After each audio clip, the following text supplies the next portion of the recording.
આ ફળોની ટોકરીઓ આજે સ્વીકારીને આ કાર્યકર બહેનો ફળો બાળકોને આપીને પોષણને સુનિશ્ચિત કરે છે. ખૂબ ખૂબ તાળીઓથી વધાવી લઈએ ઓડિયન્સ.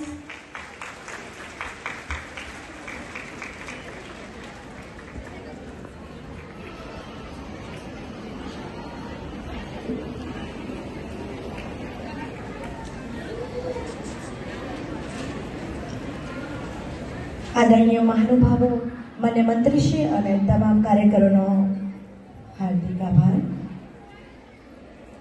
સમગ્ર ગુજરાત રાજ્યમાં 53,000 જેટલી આંગણવાડીઓમાં લાખો બાળકો પૂર્વ પ્રાથમિક શિક્ષણ મેળવી રહ્યા છે, ત્યારે બાળકોમાં શિક્ષણ મેળવવાના વિવિધ માધ્યમોનો પરિચય અને આત્મવિશ્વાસ કેળવવાનું ભગીરથ કાર્ય થઈ રહ્યું છે. આવો આજે આપણા આ બાળકો દ્વારા